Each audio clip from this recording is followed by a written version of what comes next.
Hello, welcome to Life Coaching on the Move. I'm your host, Dawn Fiske, life coach, trainer, speaker. Welcome to the series. I have got a really special episode for you today. I've got a guest, a young man, a truly inspiring young man, Freddie, who is going to share with us his recent accomplishments and journey, really, in turning his life right round in so many ways, and how he did it and why he did it. So I hope you get an awful lot out of today's episode. I really did. I thoroughly enjoyed talking to him. If it helps you and if it inspires you, all I ask in return is that you maybe post it on your social media or tell a friend that you think would truly benefit from some of his own life lessons, really, and his learnings. Let's spread the word, because I really want to help as many people as I can.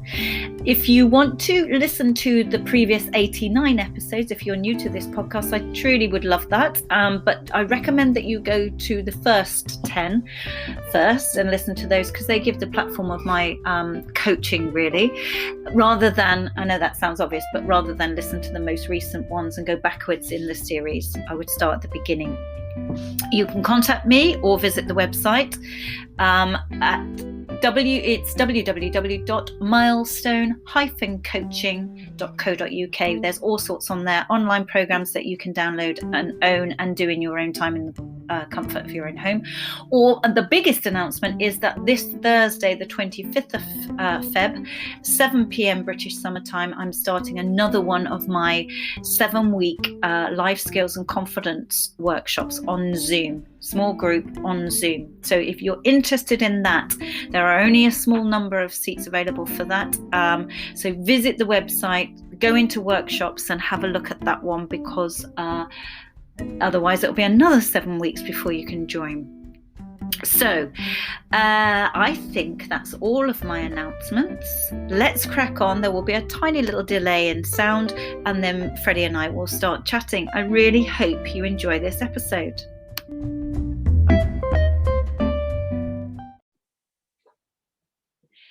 So today I'm really privileged to have a guest with me today.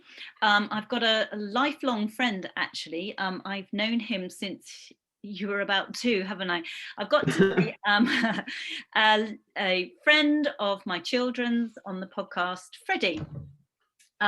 Welcome along to the podcast, Freddie, and thank you for agreeing to talk to us. I'm really pleased that you have, because I feel that you've got a really inspirational story of how, at your tender age of just 20, of how you've turned your life around so well and so successfully yourself, really. And I think it's something that you could share with all of us. So tell us a little bit about yourself, Freddie, and then we'll go from there, if you wouldn't mind. Well, thank you very much for having me on, Dawn. My name's Freddie Pattenden. I'm a 20-year-old mortgage advisor from Basingstoke. And over the last sort of year and a half to 2 years, I've lost half of my body weight. So that's the sort of most interesting thing I can say or boast. So yeah, lost half my body weight. God, that is just such an incredible amount. How much is it in total? What are we talking here? So it's 74 kilos. I'm unsure what that is in pounds. I think it's about 175 pounds. God, you have literally lost the whole of me. And more, and only and only 20 years of age. And I literally have known you since you were about 18 months old at the mum and toddler group that I took my baby to at the time, and I'm great friends with your parents. We're all, as families, we all get on, don't we? We're family friends. And I've watched you grow up, and you played hockey with my son, and you were very active. You went to the same school, you went to the same college. Tell us what happened for you to have got to such a point in your life where you then felt that you wanted to drastically change it. What was the build up to everything? Well, as you say, when I was a lot younger, I was really very active. Obviously played hockey to a fairly high level, and really enjoyed that. And then sort of halfway through secondary school and then into college, I just started piling on the weight, and it got to a point after college where I came out with not results that I was particularly happy with. No plans to go to university at all, and I just didn't really have a lot going for me. I was unsure what I wanted to do in the future. Had no prospects really. So I thought, you know what, I need to do something, and I always knew my weight was a major issue. So I just thought, right, this is going to be my thing, and now it's the time to lose the weight, because it was getting a big problem. I started to feel more and more sort of unhealthy in myself, and it really wasn't pleasant. Mm. And looking back now, when you can reflect from where you're at now, I know watching you grow up that you're an incredibly intelligent lad. I mean, you are a very bright and able human being. You could have gone to university. It wasn't that you couldn't have gone. It was. Did you just find yourself in a place of uncertainty? How did you get to that point where at college you didn't get the grades that I know you could have, and gone to the university place? And what was the build up to all of that uncertainty? Well, it was definitely brought on by myself. I take complete ownership of the fact that I didn't do as well as I could have. I definitely had the potential to come out with much better results than I did. Mm, And I think at the point I was just really sort of disenfranchised with education in general, and I just wasn't very happy in myself at all. I mhm. thought I had bags of confidence, but the fact is, it was actually the exact opposite. I was really insecure. I was constantly worrying what other people were thinking of me, and that definitely translated into my studies and really harmed me. Really? And Yeah. was that present at school? Because I knew you as a lad that had a great sense of humour, great sense of fun. All the lads together, always up with pranks and doing all sorts, and just living life to the full as a youngster. As young lads do. How? At what point was all of that affecting you in yourself at, say, 11, or again at 15? Because I remember you on the hockey pitch, you played rugby, you played cricket. Where did it start to become a bigger problem for you in your mind? Yeah, I think at 11, when me and your son Josh, we first started playing hockey when we were about 8 together. So there definitely wasn't an issue then, Mm, but it definitely built up and up and up and started becoming a bigger issue in my life. And I can definitely see that.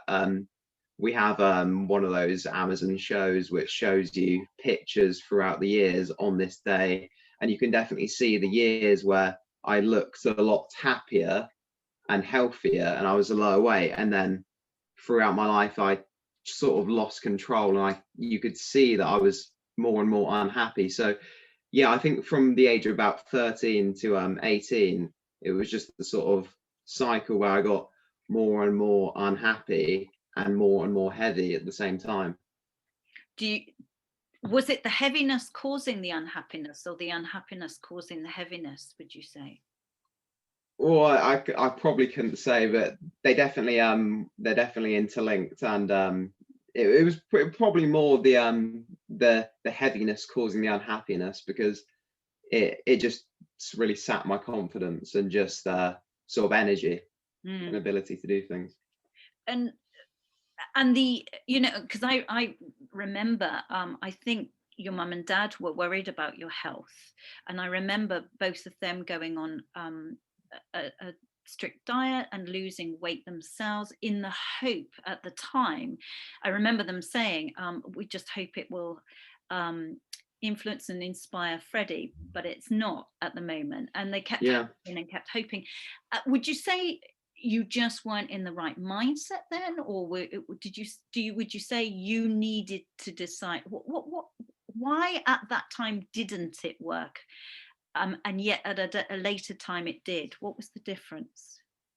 Well, the thing that I would say is no one can do it for you. No one can force you to do anything. No one can make you make you do something. I think you really have to come to the decision and make that sort of jump yourself. And I think it's, if you make the decision yourself, you're much more likely to stick to you're much more likely to adhere to the process. Yeah. So I think I'm actually glad I didn't do it then, because I think what it would have been is a sort of half-hearted, oh, I'm only doing this because my parents want me to.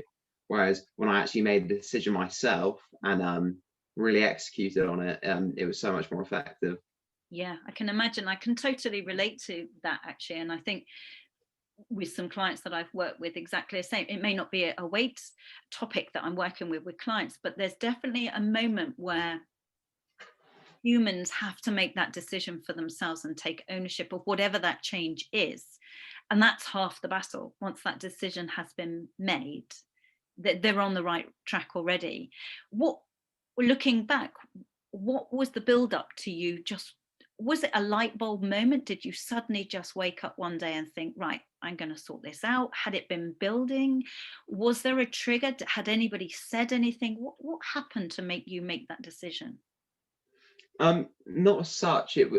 What it was more was the fact that I didn't really have any sort of prospects, or maybe not prospects, but any sort of like clear future or any structure. It was in the summer after my A-level results. I wasn't going to uni. I wasn't thinking. I didn't have a job at the time, so I really didn't have anything to do, and it was just more something to do. And now I had all this time to myself. I didn't really want to just sit there and do nothing. I always knew my weight was an issue, so I just decided, right, that's what I'm going to put my mind to, and this is what I'm going to do. Okay, interesting. So for you at that time, God, that is interesting. It was literally, what am I going to do with my time? I don't have anything pressing. I don't have any commitments. I don't need to be anywhere. Your friends were getting ready to go off to university. Were you working part-time? You had was it part-time job or a full-time job as a security kind of? But yeah, no, that was slightly after. Right. So you started on this almost journey in a way, although that's a real cliche phrase, but you'd already Yeah, no. decided before you got the job. So it was when you were out of college and before work that you decided, was that? Yeah, it was definitely out of college and before work, because through that summer, it was actually a really enjoyable summer. I did a lot of really fun things, but it took its toll, and I was really feeling more healthy, more and more unhealthy. It was the first summer that I drank alcohol properly, and there was just a build up of really bad habits. I remember my mum and sister went on holiday, and me and my dad were left to fend for ourselves in the kitchen, and I was tasked with going to the shops, and the sort of stuff I buy was just utterly appalling. And yeah, it really led to just me feeling really unhealthy, and that was, I guess, the sort of thing that pushed me over the edge, feeling unhealthy and not having anything to do. The two just sort of interlinked and forced me to get active. Yeah. Where would you say at that time, just before you made that decision, how high was your confidence if you had to score it out of 10, or should I say, how low was your confidence at that time, would you say? Yeah, it's important to say I don't think I ever suffered from low confidence, but in comparison to now, when I look back, it was a more sort of, now I feel like I have true confidence, and I have confidence in my ability to execute on tasks and actually perform well. Whereas before then, I think it was more the sort of, well, I don't mind putting myself in these situations, but I don't think I'll be able to actually do anything well. Okay.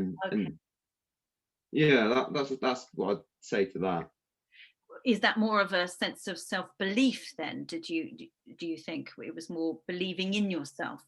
Yeah, Yeah. I think I had I had belief in myself, but yeah, I think that I definitely had low confidence to an extent. I'd always be worried about what other people are thinking of me, which is completely different now. Hmm. So you went shopping and you realized that your trolley and basket was full of just appalling things, and you were feeling really unhealthy, etc. And it was building and building. And then was it literally just a decision, I'm going to sort this out, or did you think, oh, I'm just going to cut back? What did you think in your head? What it was I remember getting up out of bed and my back really hurting, and then getting back into bed and my back remaining to hurt. And it was a Tuesday in the middle of September, and I just thought, right, this has got to change. So Tuesday in the middle of September, there's always these people who go, well, I need to wait until the start of the new year. Like, I hate that. I hate how people always say, I need to wait until the start of the new year. There's never a better time to change your habits than now, for sure. I absolutely agree. You're right. Everybody will say, I'll start on Monday, or I'll start on January the 1st. Whatever it is, it may not be weight, it may be get fit, or Yeah, it's look for a anything. job, or it can be a million things. And I have said that some clients that listen to this will know I've said to them, why on January the 1st? Why not now? And they'll say things like, well, the weather's really bad at the moment, isn't it? We can't go out cycling in this weather. Why not? And the truth is, quite often we present these things as excuses and reasons why not, but we need to tap into the reasons why. And I think it sounds like with your backache and you had such a big reason. There was a much bigger why than there was a why not, if you see what I mean. Yeah, the benefits definitely were a lot bigger than the risks. Yeah, absolutely. And so it was a Tuesday, it was September, and you just thought, it's now, it has to start now. Is that literally where you were in your mind? Yeah. So I just remember thinking, I'm going to do as much research as I can possible on this topic, so I can't really fail. And that was that. I then went on my phone and looked up best foods for weight loss, which if you do look up, may not actually necessarily be, in my opinion, the best foods for weight loss, because there's a lot of people trying to make a big profit off weight loss, Yeah. when they don't actually know what they're talking about. But yeah, no, I did as much research as I possibly could, and I ignored everything else. It was just be as active as possible, and eat low calorie foods. And for me, it was calorie counting that actually, in my opinion, is the most effective model for reducing your weight. Yeah. Okay. What I love about what you've just said there is that you searched for information. Information is power. We feel so much better when we know, and we've got the facts around us. And calorie counting for you was the one. It may be different for others. It may be low carbs or vegan or whatever. Different food types work for different people. But what I love is that you actually went and found out as much as you could, and then you made the decision what stood out for you, what seemed right for you and manageable for you, and then you set to it. Then is that literally what you did? Yeah, no, I think it's important to set a goal. And my goal was not what my goal is now. My goal always changed, but my goal originally was get to 100 kilos, which I thought was a pretty ambitious goal at the time. It was losing 48 kilos, and I thought it was going to be really difficult. But actually, that was probably the easier part of losing weight. It was the first part of it. Okay. And that must have been really motivating, seeing the weight drop. Yeah, no. And feeling better. Did the pain stop fairly soon? Were you feeling better, more mobile? Yeah, for sure. Every day it was just be as active as possible and count your calories and make sure you're in a calorie deficit. For me, it's always been about being as accurate as possible. So now I try and measure my calorie expenditure, my calorie intake. I log absolutely everything and measure absolutely everything. I'm a stats freak for this sort of thing, which I just think being as accurate as possible means that there's no overthinking, because I definitely suffered from that overthinking, like, well, am I losing weight? Am I losing muscle? Am I losing fat? I don't know. Whereas now I can tell 100% I'm in this size of a deficit. It just eradicates all that overthinking, and I think that's where quite a lot of people fail, because then they start overthinking, like, oh no. Yeah. You're right. I think the overthinking is an opportunity for us to then talk ourselves out of it when we're in our own heads, chatting away to ourselves too long, and before we know it, that little voice in our head says, well, I can't, I don't know if I can do this, you know. Oh, just one won't hurt, and before they know it, they're back on the donuts or whatever it is. They've talked themselves out of it. Whereas you cut that out then. You cut all that overthinking out and just set yourself a task, and you set yourself a goal, which is as a coach, you are ticking all the boxes here of everything I believe. You set yourself a goal, you found out all the information, you knew how you were going to do it, you knew why you were going to do it, and then you just stayed on track. Were there moments of temptation, or were there moments of doubt at all? Well, interestingly enough, I actually found it really, really very easy up until about 4 months ago. Actually, maybe 6 months ago, when I started my new job. About 6 months ago, I found it really, really easy. And then as soon as I got a new job, and there was more and more, well, there was less restrictions then, but I got a new job, and then I was unable to go to the gym. Things started to sort of slip back, and it definitely got a bit harder. I developed a sort of I call it minor binge eating, where I just feel like I'd really need food, and I developed this need to binge, and it was really quite horrible, because I'd never experienced any like sort of mental health problems up until that point. Um, so I did get some help for that, and to be honest, I don't think it helped that much. It had to really come back to me going, you just need to nip this in the bud. This can't continue. And now I've got over that, but only through me going, if I never give up, it's impossible to fail. Because you can be knocked down, and you can have days where you're going to go backwards, but then if you don't give up, then you're only going to progress again. And that's the thing. I think over Christmas I went up about 10 kilos, which was really quite worrying for me, because it's the first time I'd gone up in weight. And I remember my friend saying, who's not exactly very profound, I don't think he would mind me saying that, but he said, minor setback, major comeback. And ever since then, that's been my absolute mantra: minor setback, major comeback. Well, I might have to steal that. I love that. I really like that. And in terms of timing, because you started in the September, and about 4 months ago, you had a slight setback. So is that 18 months you've done really, really well? Is that the time frame we're talking? Or Yeah, I think about, well, maybe a bit less, because it's not been 2 years just yet. So it was probably like a year, and then 6 months ago. So it's probably been about 18 months in total. Yeah. And for the benefit of other people that don't know you, so you were going to, I seem to recall you were going to the gym almost daily, weren't you, at one point before lockdown properly took a hold? Is that right? Yeah, 6 days a week at the gym.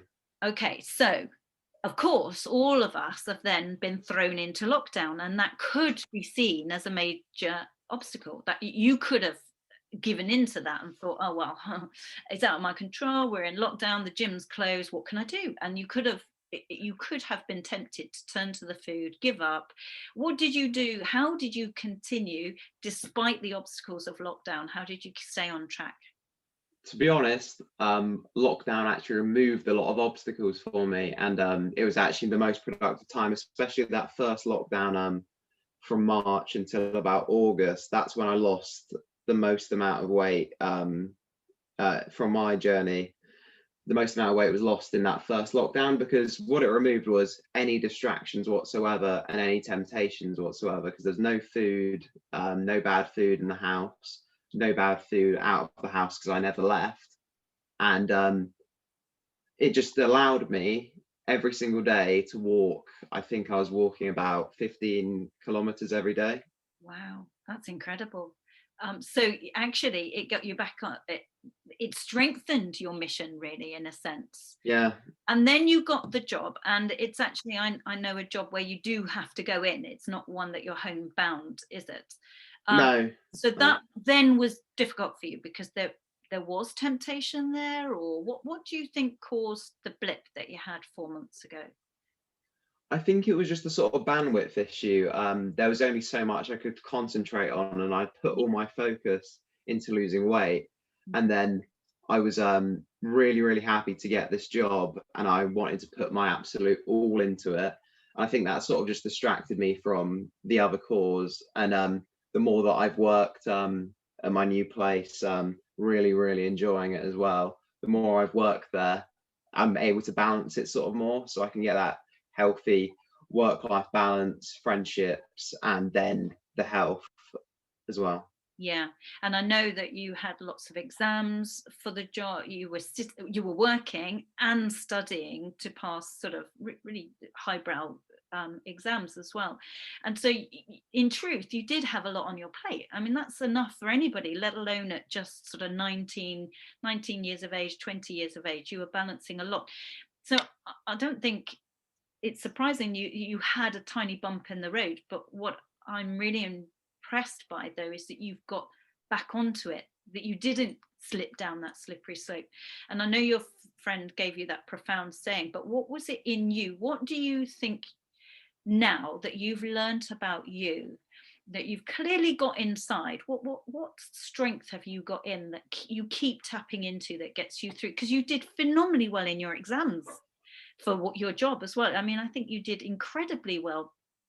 To almost, you hit a record, didn't you, that had never been achieved before? Do I remember that right? I think it probably wasn't a record, but yeah, I got distinction and merit in all my exams, so that was obviously nice. There's no actual benefit to getting distinction or merit though. A pass is a pass with these exams, so it's fine. So you did phenomenally well.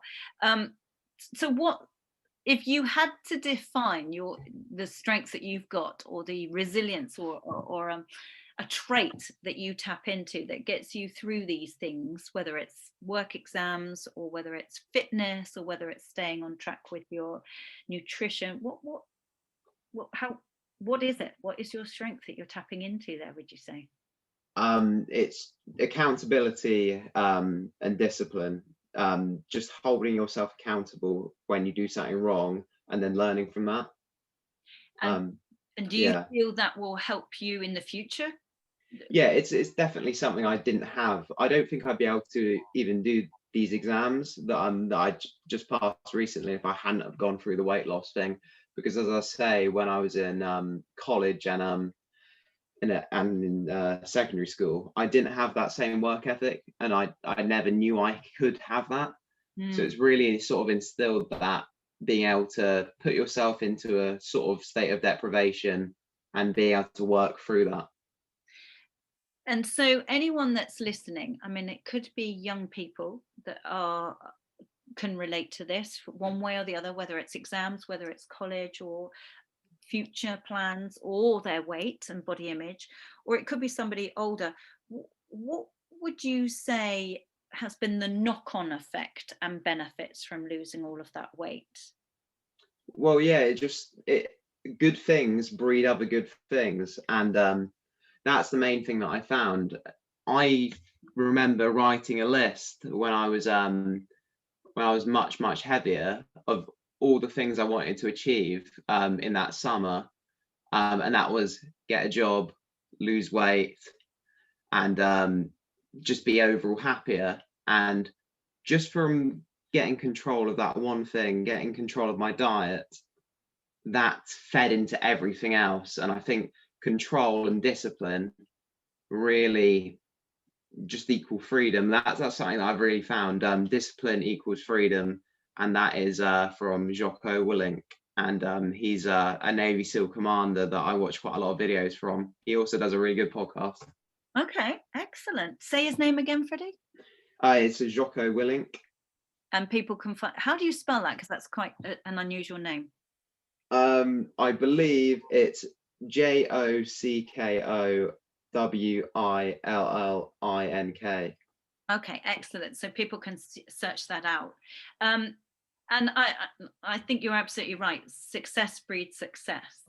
Mm, You know, everything that you're saying here just resonates so much truth that when you start getting some achievement, you feel, and the word control, what I see looking in, and what really, really inspired me was that you decided, I'm not happy with how things are. You know, everything at one point felt that way for you in terms of your career, your future, your physical, your pain, and your weight. But you did something about that. You made that decision one day, I'm going to turn this around. I can sort this out. I have to sort this out, and I will sort this out. And you did. And actually, the kind of side effect of that was once you started losing weight, the rest slotted into place as well. definitely. So anyone listening to this, they may have other issues. It may be career, it may be relationship issues, it may be just life and feeling stuck in a rut, or it could be body image and health and things. What advice would you give to anybody else that wants to shake their whole situation up? I'd say have a goal and then just ignore everything else.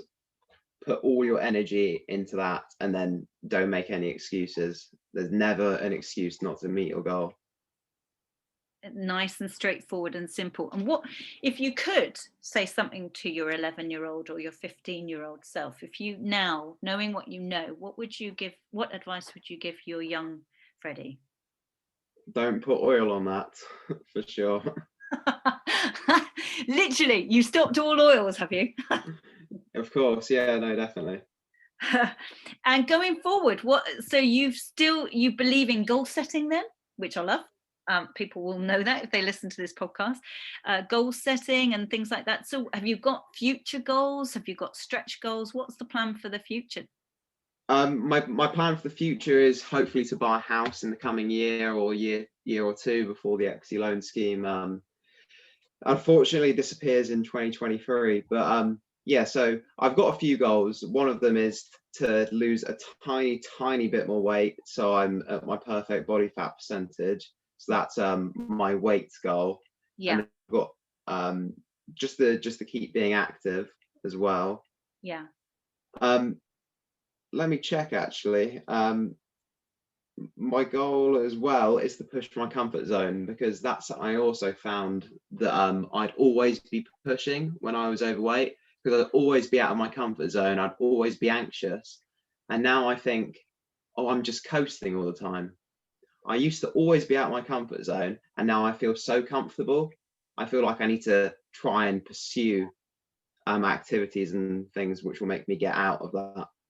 Oh gosh, excellent. And that sounds like that means you're going to bring in new experiences, then new opportunities. Is that what you mean? Sort of challenge yourself? Yeah, I think the way I will do that is just anytime someone asks me to do something and I'm not sure if I can do it, I'll say yes and think later. Yeah. Excellent. I like that. That's the yes word. Bring it on type of approach. There was one thing that you said earlier, Freddie, that really interested me. You said around 4 months or 6 months ago, you had a real blip and you were binging eating. Yeah. And you mentioned mental health there, and that you turned to somebody and got a little bit of help. What would you say to anybody listening that maybe their weight is related or connected to their mental health, or the two go hand in hand? Because quite often they do, don't they? If somebody is feeling low or depressed, or they're housebound, or they're struggling through lockdown and things like that, what would you say to them? I'd say don't be a prisoner to your own condition. Ultimately, you have ultimate control over what you do, and you shouldn't be labelled. I think at the end of the day, it's your choice to do things, and you should seek help if you need help, because it's an issue. Yeah, and that's a real strength to seek help, isn't it? It's not a weakness at all. And that's, you've made the decision now, right, I'm going to do something about this, I'm going to seek help. That's half the battle, and you're already on the right track. And I think that's a perfect note to end on in so many ways, Freddie, because I think you've just literally said everything that I wholeheartedly believe and have seen in lots of my clients, that every one of us actually is in the driving seat of where we go in the future, whether it's our career or our studies or our relationships or our health or anything and everything. Actually, we are responsible. It is about taking personal responsibility and not blaming others or not blaming other things and things like that. And once you realize that and you made your goals, and I love the fact you've got them written down there, and it's just very inspiring. All of the things that you've used works. It works, and it could work for any one of us depending on what we want to change. If we applied your strategies of writing goals, making that decision, taking the decision, and taking steps and finding out information, and information is power, and getting all of the facts there, any one of us can turn our life around and improve it. And as you said, the minute you start getting some successes, that breeds more success, and you're on the right road, and you stop making excuses. I think you really are. You've done really well. I think huge pat on the back for you. You've done phenomenally well, and it's so good to see you look amazing. You look, when I saw you after a few months after the first lockdown, I hadn't seen you in ages, and it was jaw-dropping, absolutely jaw-dropping how different and well you looked. I almost didn't recognize you. I had to do a double take, and that's the truth. And I think you've done an amazing job, and I think good luck in everything that you plan to do in the future. And I don't doubt for a second that you'll get there. I don't at all. And thank you so much for sharing your story with us, Freddie. No worries. Thank you for having me on. I know, you're welcome. And I really hope it inspires others, because you are young, and so you're never too young to do this. But also I think it can inspire any age, because at any point we can take control, can't we, and make that decision. Definitely. Well, good luck. Oh, sorry. Yeah, no, thank you very much for having me on, Dawn. Really enjoyed it. And good luck with everything. Take care, Freddie. You too. Thank you. Thank you. No problem.